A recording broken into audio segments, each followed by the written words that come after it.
Hello students, स्वागत है आप सबका आज की इस वीडियो में। और आज की इस वीडियो में हम बात करेंगे प्रत्यक्ष प्रजातंत्र के बारे में। आप सब जानते हैं कि प्रत्यक्ष प्रजातंत्र स्विट्जरलैंड की शासन पद्धति की सर्वाधिक अनूठी विशेषता है। स्विट्जरलैंड को लोकतंत्र का घर कहा जाता है।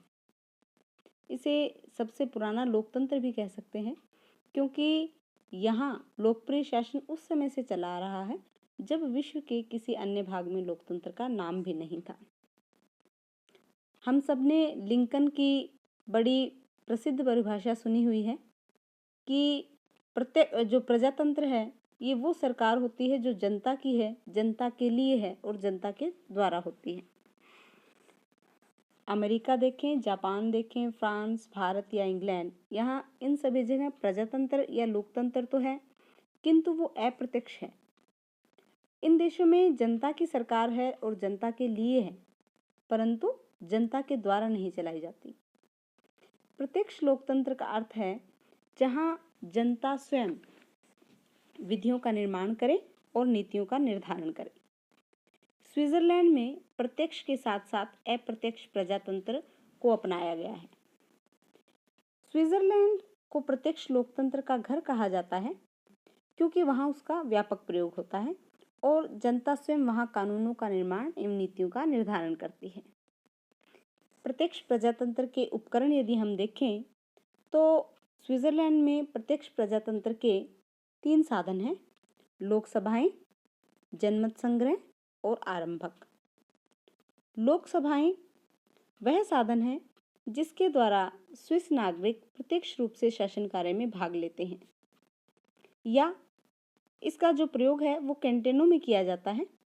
कैंटोनों में लोकसभाओं का निर्माण किया जाता है स्विस नागरिकों के द्वारा और उसमें वो सब नीतियों का निर्धारण करते हैं, शासन का संचालन वहाँ इकट्ठे होकर के करते हैं।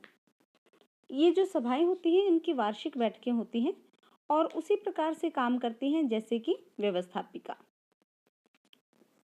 एक बार फिर से याद दिला दूं कि लोकसभाओं के माध्यम से प्रत्यक्ष प्रजातंत्र के अधिकार का प्रयोग केवल स्विट्जरलैंड के कैंटोनों में होता है। अब बात करते हैं जनमत संग्रह की।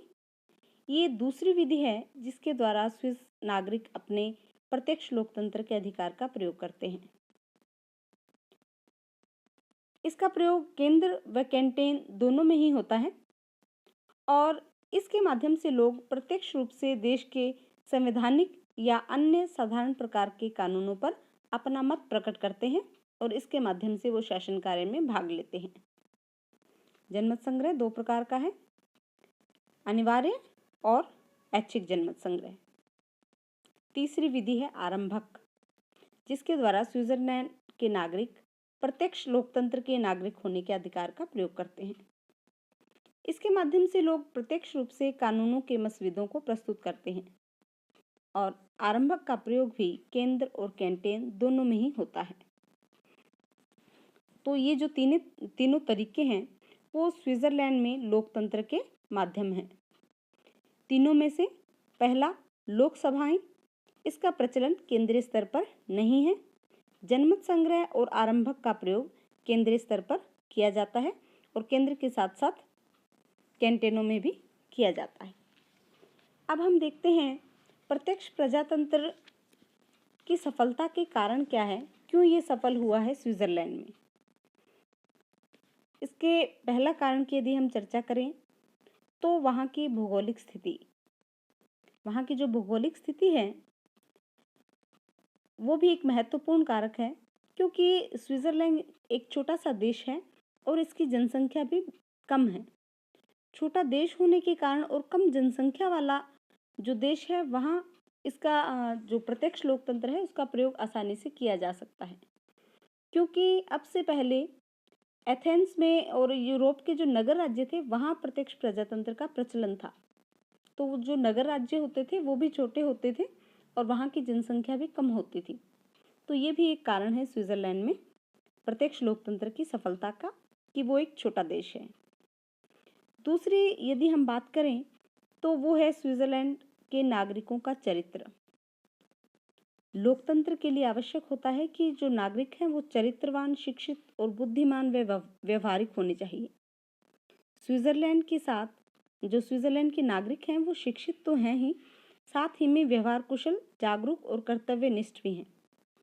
और प्रत्यक्ष लोकतंत्र की व्यवस्था के अंतर्गत जो उन्हें अधिकार प्राप्त हैं, उन अधिकारों का बड़े विवेकपूर्ण ढंग से वो प्रयोग करते हैं। स्विट्जरलैंड में प्रत्यक्ष लोकतंत्र की सफलता का एक अन्य कारण सामाजिक एवं आर्थिक समानता है। वहाँ जो नागरिक हैं वो सभी समान हैं, उनमें कोई वर्ग विभेद या ऊंच नीच नहीं है। प्रत्येक राष्ट्र की जड़ें उसके अतीत में, उसके इतिहास में होती हैं और स्विट्जरलैंड को भी अपने 100 वर्षों से चले आने वाली प्रत्यक्ष लोकतंत्र की परंपराओं पर अभिमान है। अतः वहाँ के लोग जो परंपराओं के पालन पर विशेष बल देते हैं और इस परंपरा को भी वो निभाने के लिए कटिबद्ध हैं। स्थानीय स्वशासन की जो परंपरा है वो भी लोकतंत्र की सफलता में अधिक सहायक हुई है। कैंटेन में हजारों कम्यून जो है वो स्वशासन की इकाइयां हैं। लोकतंत्र का आधार जन इच्छा होता है। शुद्ध लोकतंत्र शुद्ध जन इच्छा के आधार पर ही निर्मित हो सकता है। स्विट्जरलैंड में जन इच्छा के भ्रष्ट होने की गुंजाइश कम ही है, क्योंकि स्विट्जरलैंड के राजनीतिज्ञ छल कपट, रिश्वत आदि से कोसों दूर हैं और बड़े ही निष्पक्ष और ईमानदार और कर्तव्य परायण तरीके से कार्य करते हैं। वहाँ राजनीति न्यस्त स्वार्थों की पूर्ति का माध्यम नहीं है। वहाँ राजनीतिज्ञ बड़े सेवा भाव से राजनीति में प्रवेश करते हैं। यही सब कारण हैं जो सिद्ध करते हैं कि स्विट्जरलैंड में प्रत्यक्ष लोकतंत्र का प्रयोग सफलता के साथ चल रहा है। मिलते हैं नेक्स्ट वीडियो में, तब तक के लिए धन्यवाद।